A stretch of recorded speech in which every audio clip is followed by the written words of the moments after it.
Hello everybody. I want to welcome you to this TRU 50th Anniversary Gift of Learning presentation.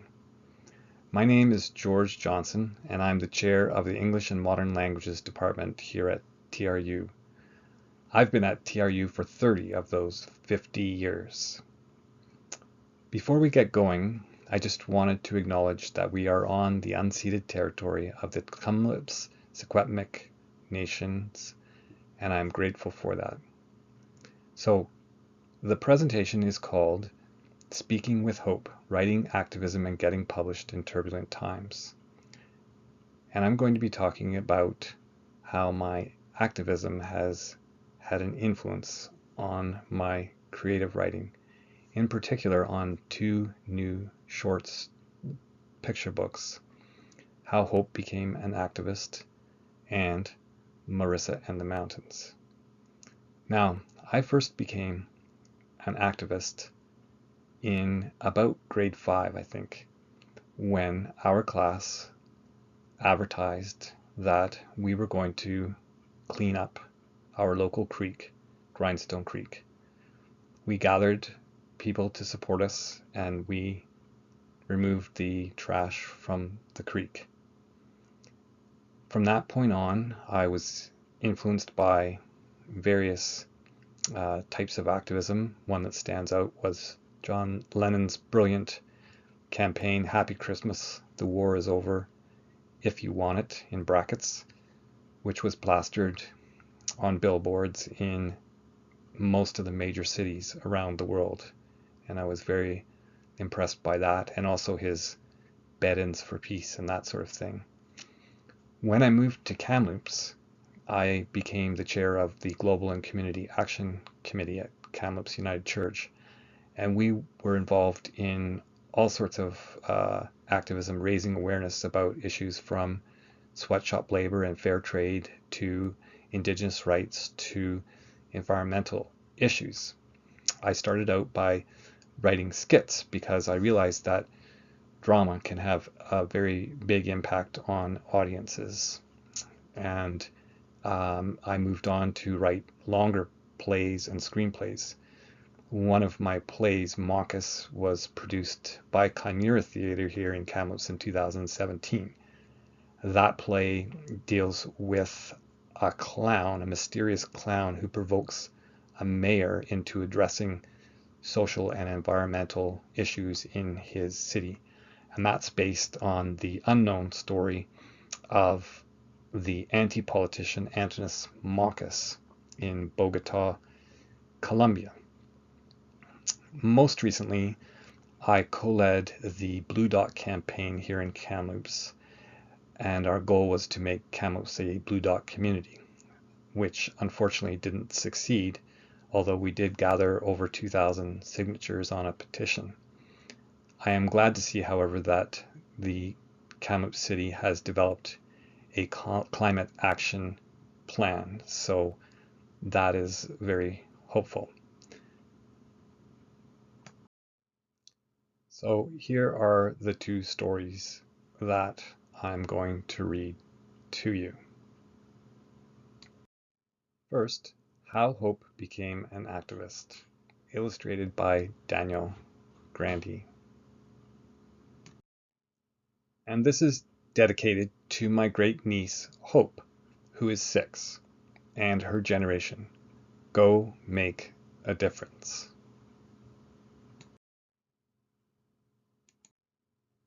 At first, I didn't even know what an activist was.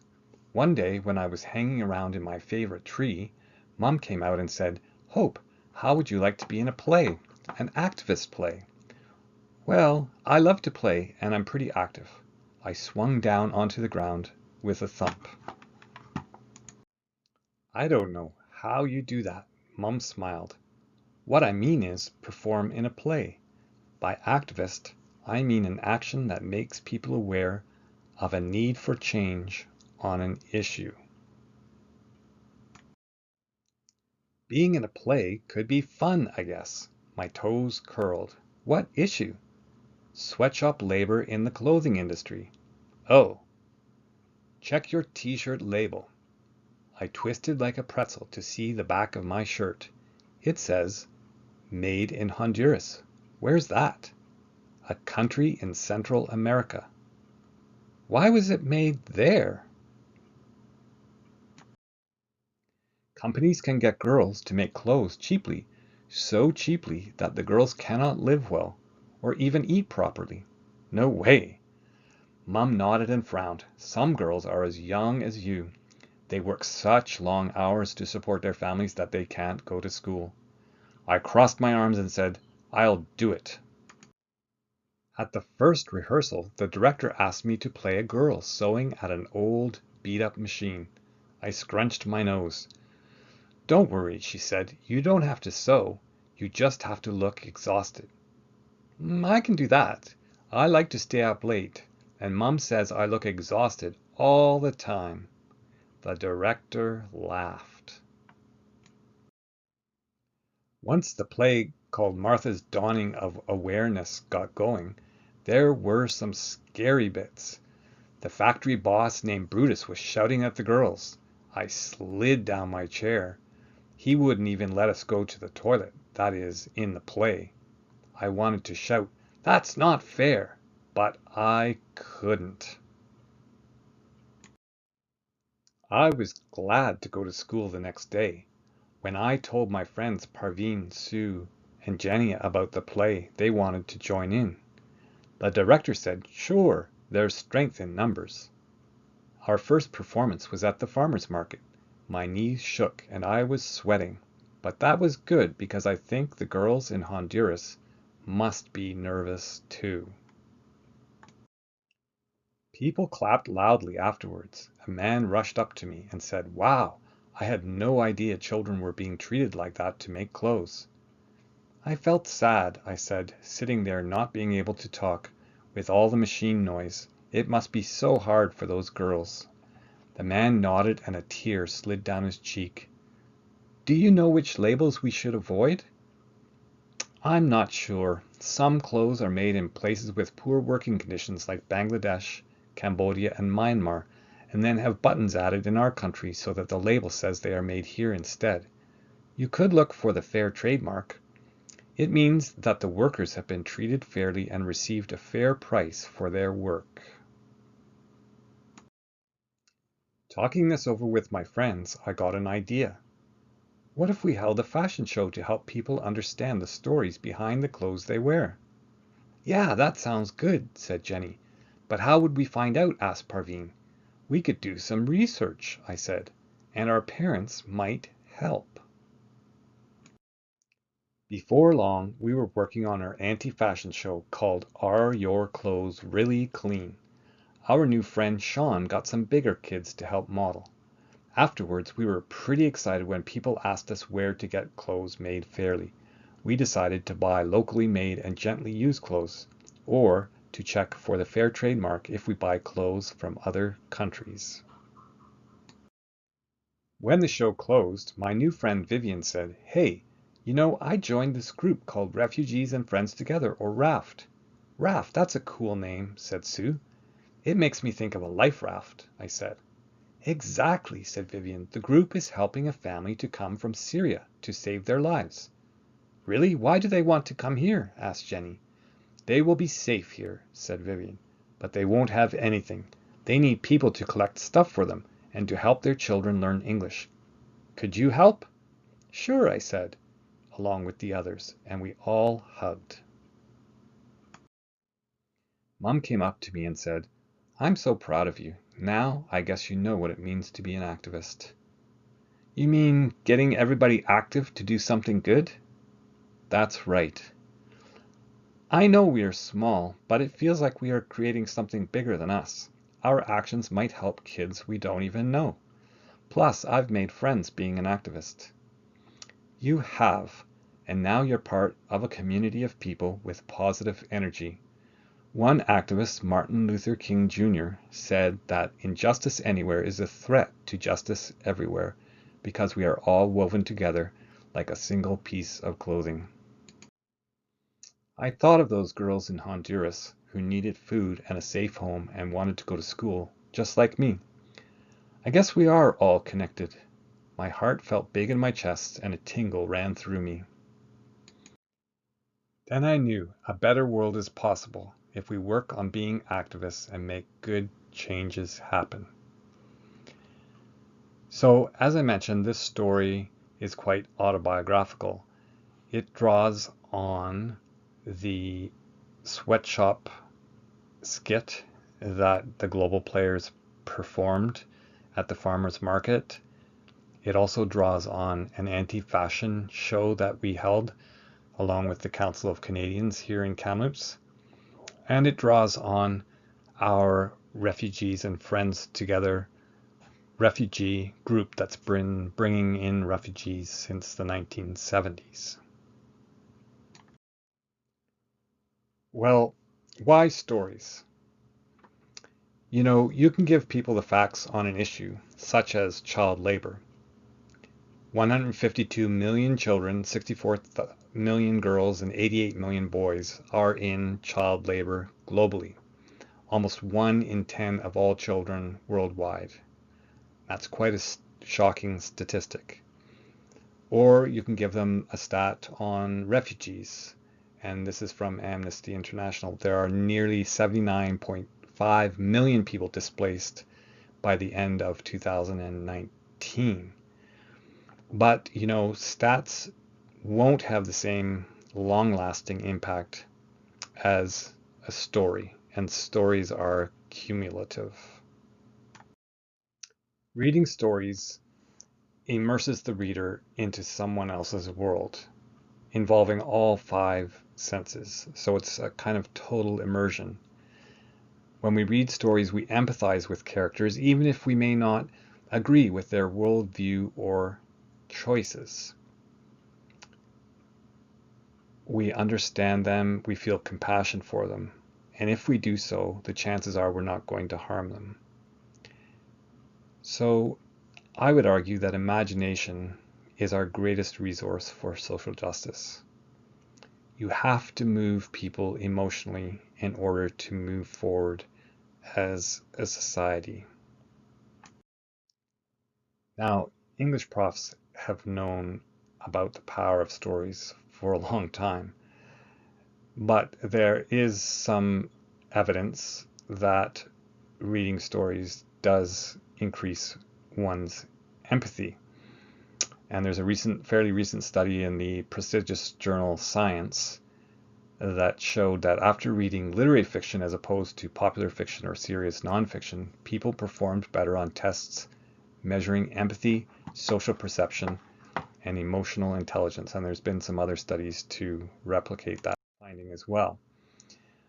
I would argue that in order to shift our culture in a more positive direction, we need to tell stories about positive change, and these have to be told again and again and again.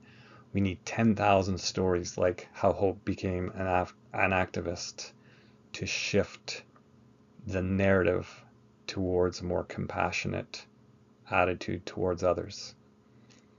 If people become aware of and care about injustice, then gradually they will influence governments and lawmakers. And the evidence shows that if just 3.5% of a given population advocates for change through nonviolent resistance, whatever the issue is, will achieve success. A good example of this is the AIDS crisis. At first, there was a lot of fear surrounding that, but once people read about and heard about the stories of people suffering from AIDS, gradually the attitude towards AIDS shifted towards more compassion. Well, why picture books? I was at a conference where I won an award for another of my picture books called Sophia's Secrets, and someone asked me, why is an English professor writing picture books? Well, for one thing, I'm a father, and like many fathers and mothers, I read picture books to our children when they were young, and I also made up my own stories at bedtime for them. And I think that I realized when I was doing this that there were some topics that were not covered, and one of those was activism. And so that's one of the things that prompted me to write How Hope Became an Activist. Also, picture books are a lot of fun. Now, they can involve humor, and I often do use humor because humor is a great way of getting people on board on a slightly controversial issue. I think it was Groucho Marx who said, laughter is the shortest distance between two people. You know, if you're laughing with someone, the chances are you're not going to harm them. Picture books are challenging to write. They're a bit like writing a poem in that every single word has to count, and you only have between 750 and 1,000 words. So every one of those words has to be meaningful. Picture books are interesting because they're written collaboratively, uh, and with an illustrator, and they are read orally most often. They are also cross-generational. Parents, grandparents, older friends, babysitters read picture books to children, so they involve many different generations. And just like I was saying about me, I was influenced by the stories I was reading and watching as I was growing up about John Lennon's activism, for example. I wasn't going out protesting or marching, I was too young, but I did absorb those stories and they influenced me. So I would say, picture books are the first stories that we encounter, and childhood exposure to these stories is important, and it shapes our attitude towards social justice. I would also say that, sometimes people have a slightly disparaging attitude towards activists. I've heard that, for example, when I was on the student strikes with our children. And that's one reason I wanted to use activist in the title, because my feeling is that with the pandemic and the environmental crisis we're facing, we really all need to be activists now. So stories often involve, or almost always involve, some kind of journey. And that journey usually starts with some kind of inciting incident, some kind of event that kicks off the story. In the case of How Hope Became an Activist, it's Hope's mother who comes and says, "Do you want to be in an activist play?" Now, Hope doesn't know anything about that at first, but she learns quickly. So Hope goes on a journey of discovery. When she performs in the play, she's immersed in that fully, and she experiences some of the feelings that girls who do have to work in sweatshops might experience. So she experiences their plight, and she starts to feel empathy for their situation. She also makes friends as she is drawn into more activist events. So first it's raising awareness about sweatshop labor, and then it's raising awareness about where our clothes come from and the stories behind those clothes. And then she gets involved in actually gathering goods for a refugee family. She feels empowered through these activities with a sense of community and a sense of common purpose. Now, of course, the illustrations in a picture book are extremely important and influential. And in traditional publishing, you don't get to choose your illustrator. So Dixie Books in London chose the illustrator for How Hope Became an Activist. And they chose a great illustrator called Danielle Grandy. She, as you saw, she used imaginative pencil crayon drawings, a little like how kids might draw.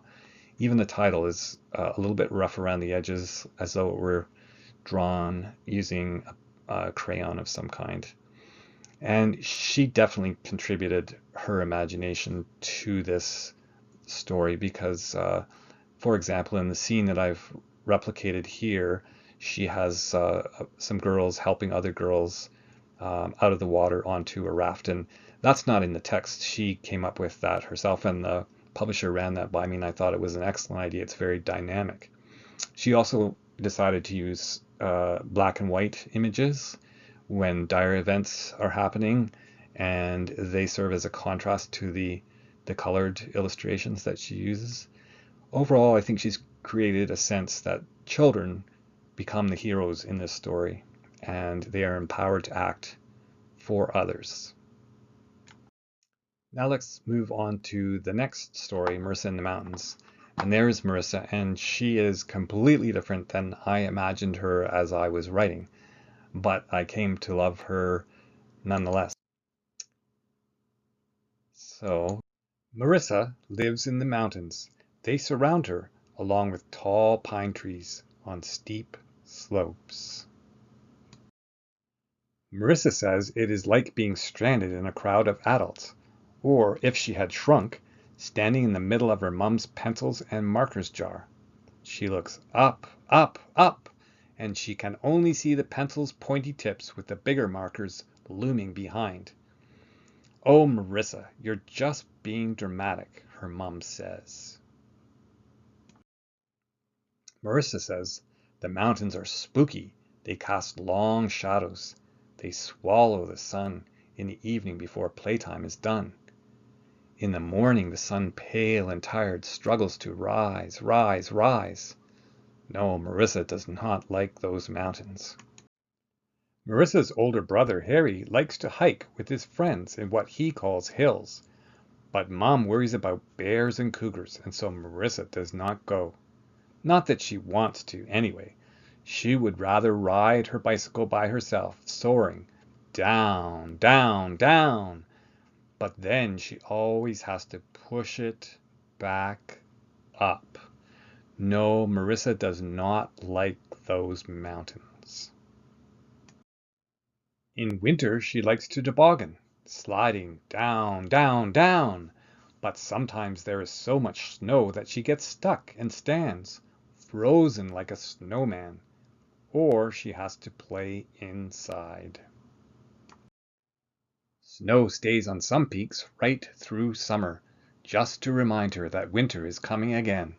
The water in the lake stays cold for a long time into summer too, and Marissa has to wait, wait, wait before she can go swimming. No, Marissa does not like those mountains. But this summer she is going to visit her cousin Rosie, also 7, who lives in Saskatchewan, where Marissa was born. And it is flat. "How old was I the last time we went?" Marissa asks. "You were 4, but you had so much fun, especially with Rosie," says Mom. Finally the day arrives and they drive, drive, drive. The mountains get smaller, smaller, smaller, and then they disappear. Yes, Marissa is glad to leave those mountains. On the prairie it is flat, flat, flat. Marissa cannot believe how big the sky really is, and how much it changes, one moment filled with puffy hairdo or wispy ponytail clouds, and the next nearly black until zapped by lightning. Then suddenly a wide brushstroke of gray appears, with rain sheeting down over a town. When her family arrives, Marissa and her cousin Rosie hug, even though they hardly know each other. Everyone says they look like twins. Rosie even has a spare bike for Marissa, and Marissa hops right on. She knows exactly where she wants to go, because she can see barns and grain elevators, and even railway tracks far in the distance. "I want to ride to the next farm, past all those wheat fields," Marissa says. They shimmer in the sun and ripple with the breeze. "That's a long way," says Rosie, "farther than it looks." "I don't mind, at least I don't have to push up hills. Come on." No, Marissa does not miss those mountains. But even though she doesn't have to push, she soon finds she cannot coast either. That night she stays up with Rosie, watching the sun sink in a blaze of reds and oranges, "like her hair," says Mum, then purples, browns, and grays. Just as she is nodding off, the sky dances like pixies under more stars than she has ever seen. Marissa imagines drawing these northern lights with glow-in-the-dark crayons. Late the next morning, she and Rosie play hide and seek, but there are not many good places to hide. Afterwards, they lie on their backs in the grass, looking at clouds. "Look, that one," says Rosie, "rolls across the sky like a threshing machine." "Those big machines in the fields?" "Yeah." "Hey, check out those swoopy mountains," says Marissa. "That one looks like a bear." "Really? I've never seen a real bear before, or a mountain." "You haven't? I see them all the time. Well, mountains.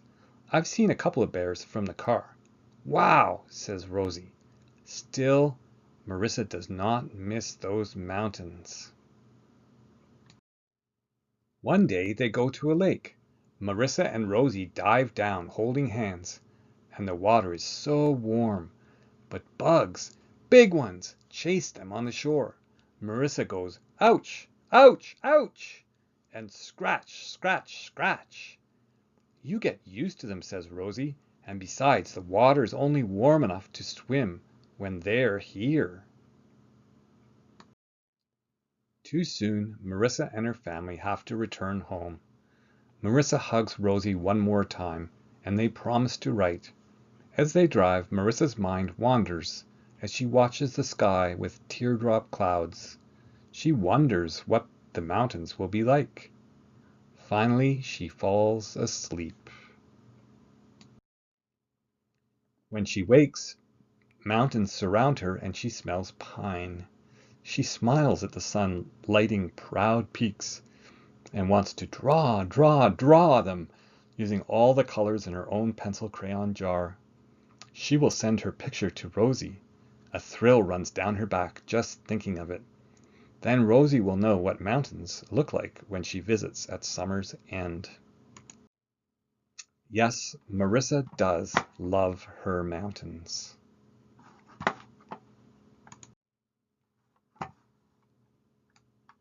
In Marissa and the Mountains, Marissa is at odds with the mountainous environment, and her mother is not that sympathetic.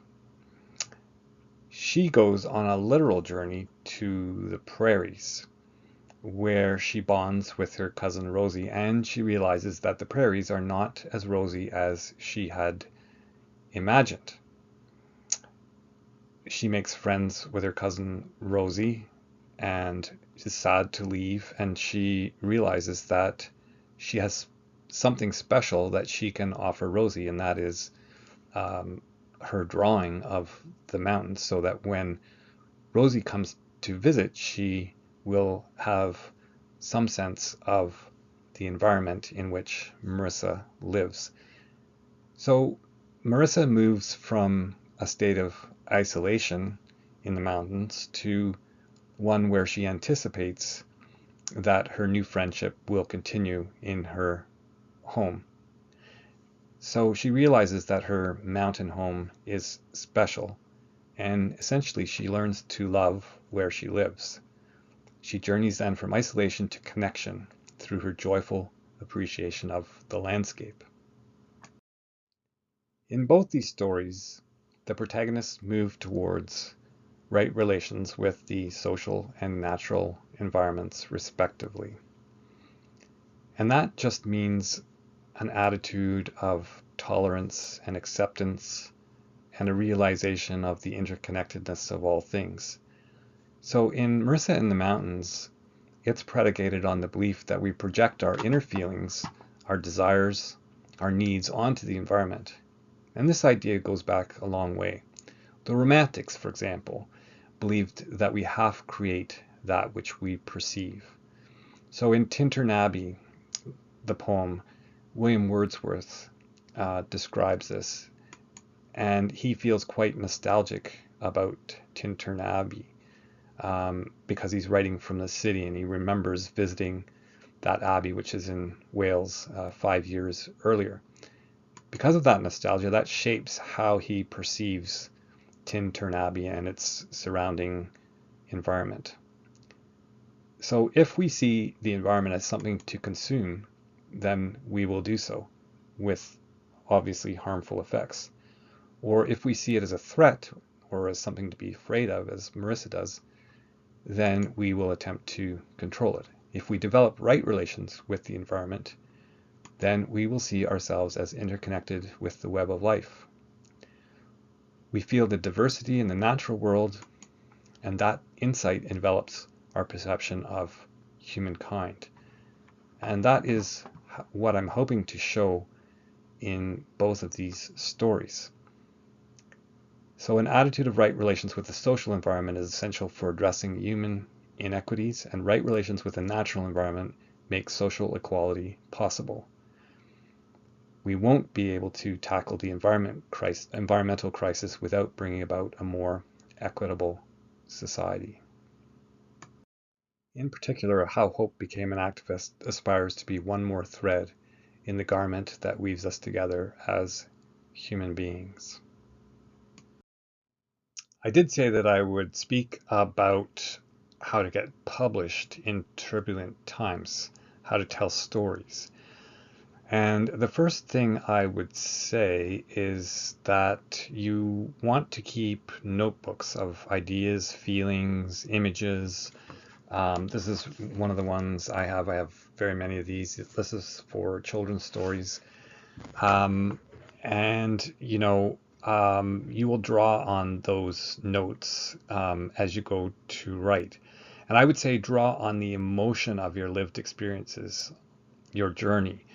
So, you've seen in the two stories that I just read that I've drawn on different aspects of my lived experience in each one of those stories, and mainly on the emotion of empathy for kids in another country working in sweatshops, the emotion of fear when I first arrived in Kamloops and was a bit doubtful about the mountainous terrain.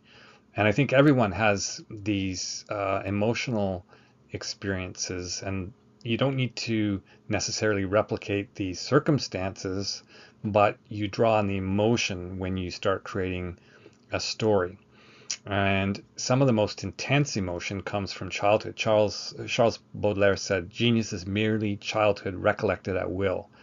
And you do have very strong emotions when you're young, and if you can tap into those, then that will help you create a powerful story. Now, you need to make decisions. Creative writing is all about making decisions, and one of the most basic ones is to decide which form is most appropriate for your story. So I've written in various forms, from plays and screenplays to children's stories. You have to decide what form works best for the story that you want to tell and who is your audience. And the next thing you need to do is read as widely as you can in that genre, so you know what has been done, what are the possibilities, and how you might even contribute or expand those possibilities.